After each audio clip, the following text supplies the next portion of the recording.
Hello बच्चों, आज फिर से हम चैप्टर नंबर 5 लेके आए हैं। तो चैप्टर 5 में अब हम nth टर्म पढ़ते हैं। ठीक है, nth टर्म हमें अभी करनी है। ठीक है, तो उसका मैंने बेसिक फॉर्मूला लिख दिया है, an equals to a plus N minus one into d. अच्छा, अभी ये होता क्या है और ये इसका यूज़ कब होता है, ठीक है, वो मैं अभी आपको बता देती हूँ। an हमने पढ़ा था, मैंने बताया था a2 होता है हमारा, a3 होता है, a9 हो गया, a10 हो गया, कुछ भी। ठीक है, तो ये a और जो भी टर्म, जिस भी नंबर की टर्म हमें निकालनी होती है, वो हमारा n है। ठीक है, मान लेते हैं मैं आपसे पूछ लूँ कि a5 बताओ, तो ये जो n है ये वही 5 है। मैंने बोला फिफ्थ टर्म, मैंने बोला फिफ्थ टर्म, तो ये a5 हमारा किसको दिखाएगा, a फिफ्थ टर्म को दिखाएगा। ठीक है, अच्छा, तो ये हो गया हमारे कि भाई an क्या होता है। अच्छा, उस अगर मान लेते हैं कोई भी सीरीज बहुत मतलब क्या इस तरीके से दे रखी है, 3 दे दिया, 5 दे दिया, 7 दे दिया, 9 दे दिया, ऐसे ऐसे करके दे दिया। ठीक है, इसको क्या बोलेंगे a, इसको क्या बोलेंगे a2, इसको क्या बोलेंगे a3, इसको क्या बोलेंगे हम a4। ठीक है, मैं आपसे पूछ लूँ कि a9 बताओ, a9 बताओ, तो आप कैसे बताओगे, ये तो 4 तक बता रखा है। तो जब हमसे सीरीज में कोई भी टर्म पूछ ले तो उसके लिए ये फॉर्मूला बनाया गया है। जैसे कोई भी, मैंने आपसे शुरू में फर्स्ट क्लास में मैंने एग्जांपल दिया था कि बताओ 2050 रुपये कब बनेंगे, तो वो इस वीडियो में आपको क्लियर हो जाएगा कि हाँ कौन से साल में मिलेंगे। वो आप मुझे खुद करके बताएंगे और कमेंट में मुझे बताना कि कौन से साल में मिलेंगे। वो लड़का कितने साल का था, 12 साल का था, तो बताओ फिर वो कौन से साल में मिलेंगे, ये मेरे को बताना जब ये वीडियो कंप्लीट हो जाए तब। ठीक है, अच्छा, तो ये A N equals to A plus N minus one into D. A N जो भी टर्म हमसे पूछी गई होगी, जो भी टर्म, ठीक है, किसी भी नंबर की टर्म, उसके लिए क्या फॉर्मूला, सबसे पहले तो ए लिखो, हमारी फर्स्ट टर्म आएगी। एन जो भी टर्म है, मान लेते फिफ्थ टर्म की बात हुई है, 9th टर्म की बात हुई है, 13th टर्म की बात हुई है, कोई सी भी टर्म, वो नंबर लिखेंगे। ठीक है, जैसे 12th होती तो 12 लिखते, अगर हमसे 10th पूछी जाती तो मैं क्या लिखती, एन की जगह 10। ठीक है, minus one into D, D हमने पढ़ा था क्या होता था, कॉमन डिफरेंस। ठीक है, तो इस तरीके से इसका यूज़ होगा, आगे जब एग्जाम्पल करेंगे तब ज़्यादा क्लियर हो जाएगा। ठीक है, तो ये हमारा है बेसिक फॉर्मूला, कोई भी टर्म निकालने के लिए, कोई भी टर्म निकालने के लिए ये हमारा फॉर्मूला बनेगा। एग्जाम्पल नंबर 3 देख लेते हैं एक बारी। Find the 10th term of the AP दे रखी है 2, 7, 12। ठीक है, तो हमें 10th टर्म बतानी है। ठीक है, ठीक है, तो उसके लिए हमें क्या करना पड़ेगा, ए चाहिए, ए सबको पता है क्या है 2, हमारे डिफरेंस क्या होगा a2 माइनस a1, तो कितना हो गया 7 माइनस 2 5। अच्छा, जब बोल रखा है AP है तो सभी में चेक करने की जरूरत नहीं है, वो सेम ही आने वाला है, वेस्टेज ऑफ टाइम है और कुछ नहीं है, बाकी डिफरेंस सेम आएगा। ठीक है, a10 बताना है। a10 के लिए पहले फॉर्मूला लिख लेते हैं, हमें क्या बताना है, a10 कैलकुलेट करके बताओ।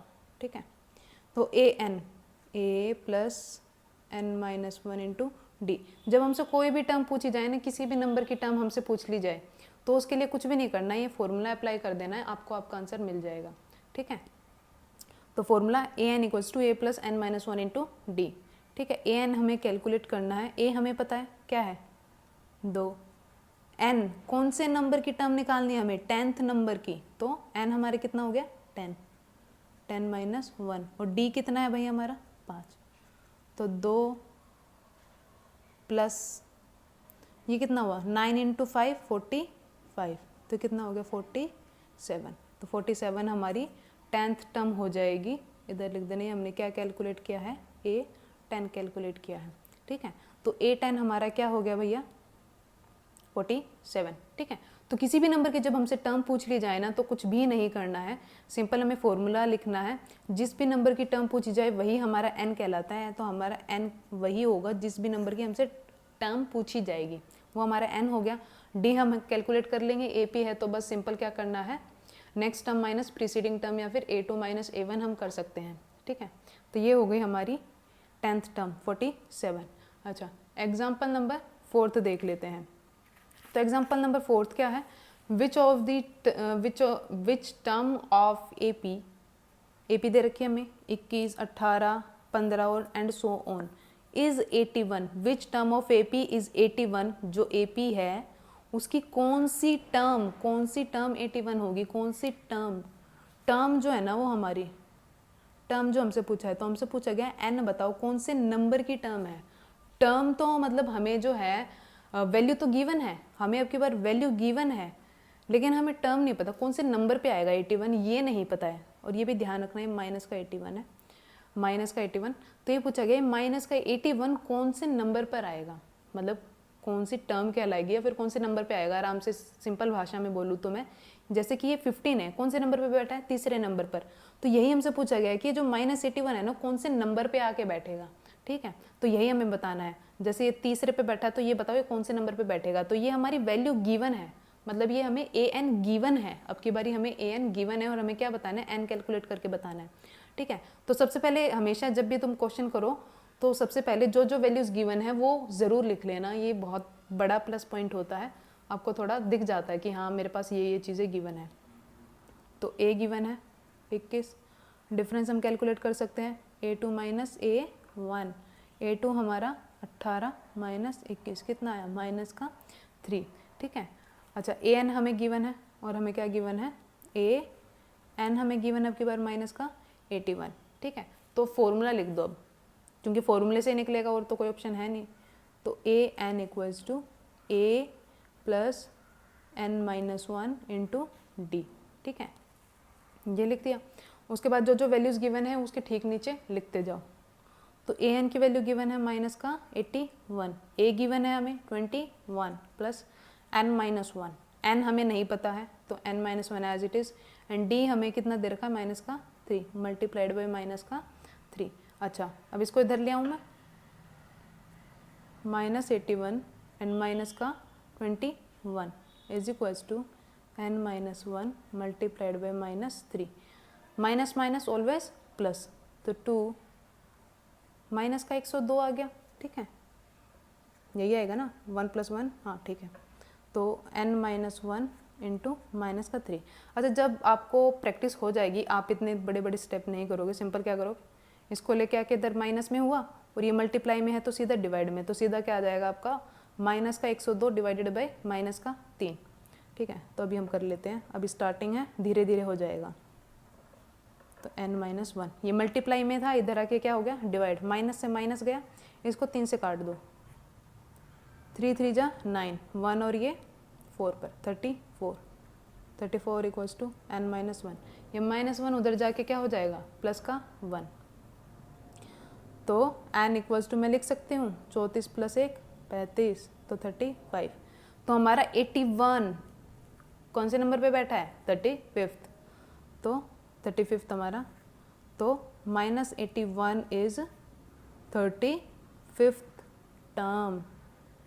ठीक है, तो ये हमें पता चल गया कि हमारा -81 कौन से नंबर पे बैठा है, 35 पर बैठा है। अच्छा इन्होंने एक चीज़ और बोली है, अगर तुमने क्वेश्चन ध्यान से देखा हो तो ये और बताओ कि हमारी अगर also is any term AP, क्या कोई सी टर्म एपी, sorry is any term zero, क्या कोई सी टर्म ज़ीरो भी है। तो ये हमें पता करना है कि जो ये हमारी एपी है क्या इसमें ज़ीरो भी आएगा, और अगर ज़ीरो आएगा तो ये बताओ कौन से नंबर पे आएगा, ये भी बताना है। ठीक है, तो इसका मतलब ये हमारे एक किस्म से ये वैल्यू हो गई है ना, यही तो बताना है कि एपी में आएगा या नहीं आएगा। जब एपी में आएगा तो वो हमारी वैल्यू हो गई। ठीक है, और वो कौन से नंबर पे आएगा वो हमारी टर्म होती है, और अगर वो वैल्यू गिवन है तो वो मतलब हमारा एपी में है। ठीक है, अच्छा ठीक है, तो इसको कैलकुलेट करने के लिए मैं इधर कर देती हूँ। ठीक है, इधर कर लेते हैं। तो इसका मतलब मैं इसको an मान लूँ, क्योंकि जाहिर सी बात है ये एपी में है तो ये हमारा an कहलाएगा, ये हमारी टर्म है एक। तो an हम मान लेते हैं हमारा है 0। ठीक है, मान लेते हैं क्योंकि अभी कंफर्म नहीं है, पूछा गया है। ठीक है, तो an 0 है तो सारी वैल्यूज पुट करो और चेक करो। तो an equals to a plus n minus 1 into d. an की जगह मैं 0 लिख दो, a की जगह पे 21, हमें नहीं पता, हमें चेक करना है। अगर ये n पूरी वैल्यू आ गई, कंप्लीट वैल्यू आ गई, ये रैशनल में मतलब कि ये फ्रैक्शन में नहीं आया। ठीक है, अगर ये फ्रैक्शन में नहीं आया तो ये वैल्यू है, अगर फ्रैक्शन में आ गया तो कोई टर्म फ्रैक्शन में थोड़ी ना हो सकती है, पूरी होगी तो पूरी होगी, वरना आधी थोड़ी ना होगी। ये थोड़ी ना है कि 15 आधे में बैठा है और आधे में 18 को बिठा दिया, ऐसा तो नहीं है ना, सबकी अपनी एक एक जगह है। तो अगर ये पूरी वैल्यू आती है n कंप्लीट नंबर आता है तो इसका मतलब 0 इस AP का हिस्सा होगी। अगर n हमारा फ्रैक्शन में आया, ठीक है, या फिर माइनस में आ गया तो हम नहीं मानेंगे। क्यों भाई, ये हम ये बोलेंगे कि ये -1 पे बैठा है, ये हम बोलेंगे कि ये -2 पे बैठा है, ऐसा तो नहीं है। हम तो ये बोलेंगे ना ये 1 पे बैठा है, ये 2 पे बैठा है, 3 पे, इसी तरीके से, ठीक है। D हमें पता है कितना है हमारा -3। अच्छा 0 = 21 प्लस, अच्छा इसको मैं मल्टीप्लाई कर देती हूँ तो ये कितना हो जाएगा, -3n एंड प्लस का 3। अच्छा इस माइनस के 3n को इधर ले जाऊँ, ठीक है, इनको आपस में प्लस करूँगी 24, तो n = 24/3, 8, n = 8। इसका मतलब yes 0 is a term which is 8th term of this AP। तो ये हमारे 8वें नंबर पे बैठा हुआ है 0, ठीक है। तो ये हो गया हमारा एग्जाम्पल नंबर 4। अभी आगे चलते हैं, तो ये अभी कर लेते हैं एग्जाम्पल नंबर 5, ठीक है। एग्जाम्पल नंबर 5 देख लेते हैं एक बारी। तो एग्जाम्पल नंबर 5 है हमारा, determine the AP whose 3rd term is 5 and 7th term is 9। अच्छा हमें 7th टर्म दे रखी है और हमें 9th टर्म दे रखी, सॉरी 7th और 3rd टर्म दे रखी है, 3rd टर्म दे रखी है और हमें 7th टर्म दे रखी है। तो लिख लो इसको, A3 गिवन है, क्या है A3, और हमें क्या गिवन है, A7 गिवन है जो कि 9। अच्छा A3 को तुम क्या लिख सकते हो, क्या लिख सकते हो, A + 2D लिख सकते हो, और A7 को क्या लिख सकते हो, A + 6D लिख सकते हो। कैसे लिखा है मैंने, A3 को तुम लिख के दिखाओ, देखो A3 क्या होता है, A + n - 1 × D, इसको लिखो A + n क्या दिख रहा है तुम्हें, 3, तो 3 - 1 कितना हुआ, 2, तो आ गया ना 2D। इसी तरीके से 7। अच्छा जब भी तुम्हें ये बोला हो कि 7th टर्म है, 8th टर्म है, तो उसको लिखने का तरीका बस सिंपल इतना है, A लिखो और उससे ठीक है कम की मल्टीप्लाई D से कर दो, तो तुम्हारी वो वैल्यू आ जाती है, ठीक है। तो इसी तरीके से तुम देखोगे, अगर मैं तुमसे बोल दूं कि A11th बताओ तो तुम क्या लिखोगे, A + 10D लिखना। A तो आएगा ही आएगा, साथ में जो D के साथ मल्टीप्लाई हो रहा होगा नंबर, ये इससे ठीक एक कम होगा। कैसे होगा ये मैंने तुम्हें करके दिखा दिया है, ठीक है। बाकी प्रैक्टिकली तुम इसको करके ज़रूर देखना, और जितना तुम खुद से करोगे उतनी जल्दी तुम लर्न कर पाओगे, ठीक है। सॉरी फॉर दिस, इसको हटा देती हूँ। अच्छा ये हमारे पास, अच्छा तुमने पिछली क्लासेस में ये पढ़ा होगा ज़रूर कि जब इस तरीके से हमारी 2 इक्वेशन बन जाती है उसको सॉल्व हमने करना सीखा है। तो इसको मैं लिख लूँ A + 2D = 5, A + 6D = 9। अच्छा A सेम है तो मैं माइनस कर दूँ, माइनस माइनस माइनस, तो कट गया। 2D में से 6D गया, 4D। अच्छा 5 में से 9D गया तो कितना बचा, -4, माइनस से माइनस, 4 से 4, तो D हमारा कितना आ गया, 1। अच्छा A भी कैलकुलेट कर सकते हैं, बिल्कुल कर सकते हैं, किसी भी इक्वेशन में, इस इक्वेशन में या फिर इस इक्वेशन में किसी में भी पुट कर दो, आपका A आ जाएगा, ठीक है। तो मैंने मान लेते हैं मैंने फर्स्ट में पुट कर दिया A + 2, D की वैल्यू कितनी आई है भाई, 1, 5, तो A प्लस का 2 उधर जाके क्या हो जाएगा, माइनस, तो 5 में से 2 गया 3, तो A हमारा 3 आ गया और D हमारा 1 आ गया। तो AP बताना कोई मुश्किल है, बिल्कुल नहीं, तो AP लिख दो। तो 3, उसमें डिफरेंस क्या करते जाओ, ऐड करते जाओ, 4, 5, 6, 7, 8, 9, 10, इस तरीके से, ठीक है। अब देखो 3rd टर्म हमारी क्या थी, 5, 3rd टर्म पे हमारा 5 आ रहा है, 7th टर्म पे हमारा 9 चेक करो, 7th टर्म पे 1 2 3 4 5 6 7 आ रहा है, बिल्कुल आ रहा है, तो आपकी AP बिल्कुल ठीक है, ठीक है। चलो अभी आगे बढ़ते हैं एग्जाम्पल नंबर 7 की तरफ। मैंने 6 छोड़ दिया, आप 6 कर लोगे मुझे यकीन है, बता देना मुझे कोई डाउट आए तो। How many 2 digit numbers are divisible by 3। अच्छा ये एग्जाम पर्सपेक्टिव से ये इंपॉर्टेंट रहता है, डिविजिबल वाला कंसेप्ट या फिर मल्टीपल वाला कंसेप्ट, तो इसलिए मैंने एग्जाम्पल कवर किया है इधर, ठीक है। How many 2 digit numbers are divisible by 3, कि ऐसे कितने नंबर्स हैं जो हमारे 3 से डिवाइड होंगे। हमसे नंबर्स पूछे गए कितने नंबर्स, हमसे ये नहीं पूछा गया कौन कौन सा नंबर डिवाइड हो रहा है। अगर हमसे पूछा जाता कौन कौन सा नंबर, तो वो होती हमारी कि हाँ भाई जैसे मैंने बताया था इधर कि ये हो गया, ये हो गया, ये हो गया, मतलब कि एपी में जो हमारी सीरीज में नंबर्स आते हैं उनकी बात की गई है। लेकिन हमसे पूछा गया कि कितने नंबर्स, हाउ मैनी नंबर्स, तो वो क्या हो गए हमारी, हमसे पूछा गया कितनी टर्म्स है, उसमें कितनी टर्म्स है जो डिवाइड हो जाएंगी। तो हमसे क्या पूछा गया इधर, एन पूछा गया है। समझ रहे हो बात, कि हमसे क्या पूछा गया, एन पूछा गया, हाउ मेनी नंबर्स। ठीक है, तो हमसे एन पूछा गया है। डिविजिबल बाय 3 और कितना, 2 डिजिट नंबर। तो हमें 2 डिजिट से स्टार्ट करना है, क्योंकि स्टार्ट तो 3 से भी हो जाता है, क्योंकि सबसे छोटा तो 3 ही बन जाता है भाई, 3 से स्टार्ट हो जाती है हमारी टेबल। ठीक है, लेकिन हमसे 2 डिजिट नंबर पूछा है, तो सबसे पहले 2 डिजिट नंबर कौन सा होता है, क्या 10 डिवाइड होता है, नहीं। 11 होता है, नहीं। 12 होता है, बिल्कुल हाँ। तो इसका मतलब हमारी स्टार्टिंग कहाँ से हो रही है 2 डिजिट नंबर की, 12 से। फिर आगे बढ़ेंगे तो कितना आएगा, 15, 18, 21 और ऐसे ऐसे चलता जाएगा। और लास्ट नंबर क्या होगा, क्या 100 डिवाइड होता है, बिल्कुल भी नहीं होता है। 3 की डिविजिबिलिटी पता है, नहीं पता है, तो सुनो 3 की डिविजिबिलिटी होती है कि जो भी हमारे ये डिजिट्स होते हैं ना किसी भी नंबर में, उनको ऐड करके देख लो। जैसे 2 + 1 3, और ये चेक कर लो कि क्या 3 के टेबल में आ रहा है, बिल्कुल आ रहा है, तो इसका मतलब ये नंबर भी डिविजिबल है। इसको ऐड करके देखो, 1 + 5 6, क्या 6 3 के टेबल में आ रहा है, बिल्कुल आता है। ठीक है, तो इसी तरीके से तुम्हें ऐड कर लेना है। अगर तुम्हें नहीं पता, कोई बड़ा बड़ा नंबर आ जाए और तुम्हें नहीं पता कि वो 3 से डिवाइड होगा या नहीं होगा, तो उसको चेक करने का ये तरीका है कि क्या करो, जितने भी डिजिट्स हैं उन सभी को ऐड ऑन कर लो। जैसे 100 है, 100 में 3 डिजिट्स है, 1 + 0 + 0, इसको ऐड करने पे कितना आ रहा है 1। क्या 1 3 की टेबल में आता है, नहीं आता है, तो इसको हम नहीं बोल सकते। तो 100 हमारे 3 की टेबल में नहीं आएगा। क्या 99 आता है, 99 आता है, बिल्कुल आता है। 9 और 9 9 9 18, 18 को भी ऐड करके देख लो, 8 + 1 9, बिल्कुल आता है। ठीक है, तो लास्ट नंबर हमारा, और वैसे भी 100 क्या हो जाता है, 3 डिजिट नंबर हो जाता है, ये तो हम भूल ही गए थे। 100 क्या है हमारा, 3 डिजिट नंबर है, और हमें देखने क्या है, 2 डिजिट नंबर। ठीक है, तो 99 हमारा लास्ट है नंबर है, जो कि 2 डिजिट नंबर है, जो कि हमारा 3 से डिवाइड होगा।